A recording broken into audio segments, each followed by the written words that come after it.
Alright, today's video is a recap. I've got about 50 to 60 hours of runtime on this thing and probably 100 miles. At least 100 miles.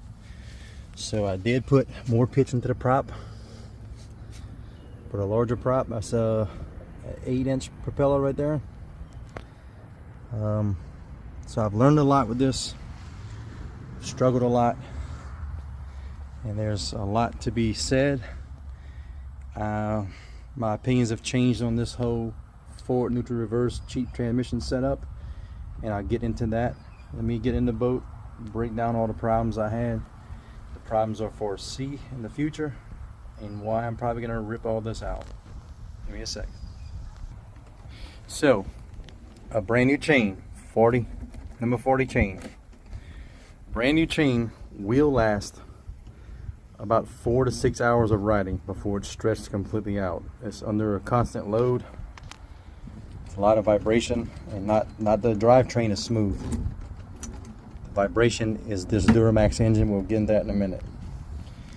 So, what I learned about this transmission, it's durable enough for the task.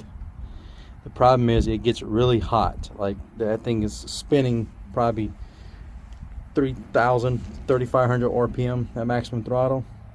So the oil is going to come out somewhere. It's going to find a place to come out. It gets hot. It creates heat, steam pressure pretty much, and it's going to blow the oil out.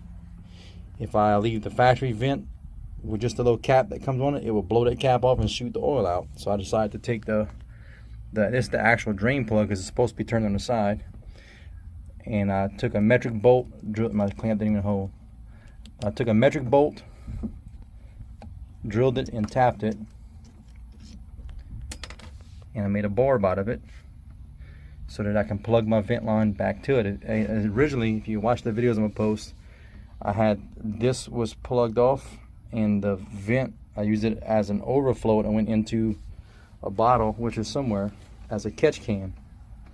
But that didn't work out because it kept filling up that catch can. So middle of the lake, I done this, and I got to the point where I don't care, let whatever blow up, I gotta make it home. So, underneath this wrap, which you can't see, it's a stainless steel water heater hose. It's a flexible stainless steel, no plastic in it, no rubber. Look at how it deformed the metal. So, this is a 1-inch street L, they call it, down to a 3/4 bushing, welded to the factory exhaust header.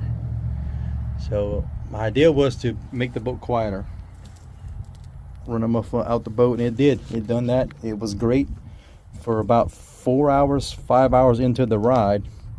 The heat deformed this brass nut, and that takes a lot of heat. Look at the threads, they're gone. So I had open exhaust on the ride home. The chain started skipping, and this thing overflowed the bottle. It keeps leaking oil, so I put an oil pad in there, and my logic at this point was, what else could go wrong? Let it explode. I didn't care.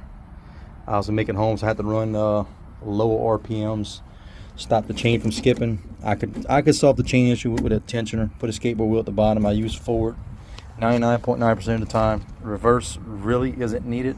Neutral would be nice. So if I use this Duramax, my plan is get rid of the motor plate, get rid of the pillow blocks, get rid of the shaft, go direct drive, and just put my smaller pitch propeller to where in idle it's barely pushing any thrust.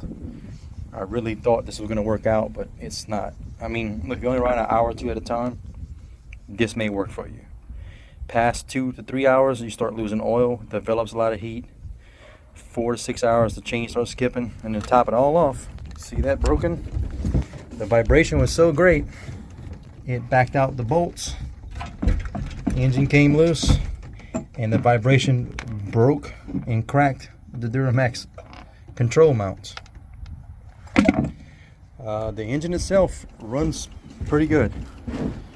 It reminds me of the Kohler engines, where once you stop it, I don't care if you ran it for 3 hours and it's hot, you have to choke it to restart. It will not start unless it's on choke. So the electric start's cool, the motor runs good. It's just a loud, unbalanced engine. So a lot of my videos, you'll see the vibration and everything. Like I said, All this is super smooth. There's no vibration in any of this. The vibration is the engine. So if I take the clutch off of here and just run the engine, the vibration is shaking everything. So pretty much what I'm going to do is, if you look over here, I have a John Deere 214 and I converted to a single cylinder diesel engine. That's 8 horsepower electric start. I may run that in here, but that is also a vibrating animal. I'm not sure what I'm going to do, and that engine has 0 parts available in the world. Manufactured engine is a VM Motori. They made it in the 70s. Not even the manufacturer has data on it. So feeling kind of depressed a little. I wasted all my time on this. I wasted my money. Cut a damn hole in the boat, which water doesn't get that high, but still, I don't know what else to do at this point. I guess at this point, to move forward, if I want to keep this engine, that transmission has to go, or I have to shorten the length of time I like to ride. My problem is the cruising speed is both 5 miles per hour at a little bit above half throttle. I'm fine with that, but at 5 miles per hour, I'm trying to go across lakes that are 10 miles wide. You know, it takes a while to get where I want to go. This is not going to cut it, in my opinion. I think this transmission needs to go. Another option is to run a 12-volt fuel pump, run thin motor oil, and run it through an oil cooler and try to cool the transmission. That's way more effort than I'm trying to put. The boat already looks like I stole it from Cuba. So it is what it is. It ain't what I ain't. I believe at this point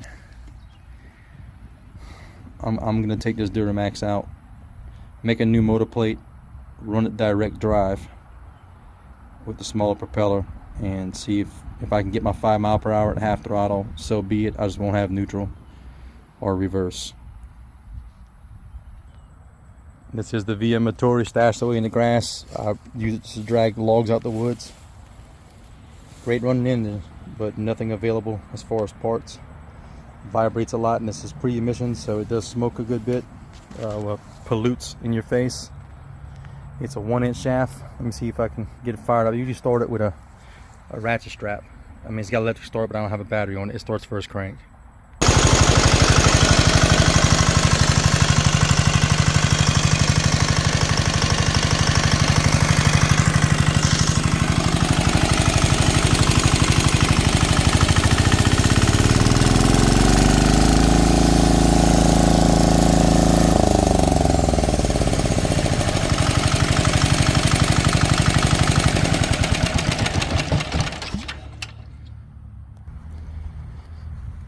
So it's hot today. I don't know if I uncovered it, but I do have a 2-cylinder Yanmar 2QM15 with a 2-to-1 clutch for a sailboat.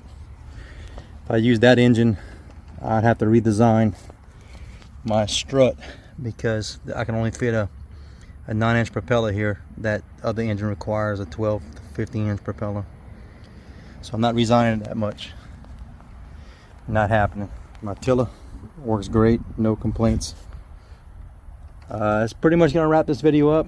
I'll keep you posted on my next move. I'm probably gonna go for the simpler route and just remake the motor plate, direct drive it, and see if I can blow that engine up. I guess I need to do something with the muffler because the heat blowing inside the boat is pretty hot down here. We don't have, not every day is a windy day in the lake, so it cooks in the boat. Not unbearable, but look, when it's 100 degrees on the lake, you don't want 110 inside the boat. That's all I got for now. Thanks for stopping by and looking at my failures. I can admit defeat, can admit where I messed up. So, and that tape you see on the shaft, that is to hold the keyway from the key from backing out on the vibration. They don't have a set screw on top of the keyway, which I was gonna put one, but it doesn't have one. All the other set screws stay tight. Not the motor mount's loose, my belt alignment's off, but I made it home, so I didn't care. Move on to another phase of the project.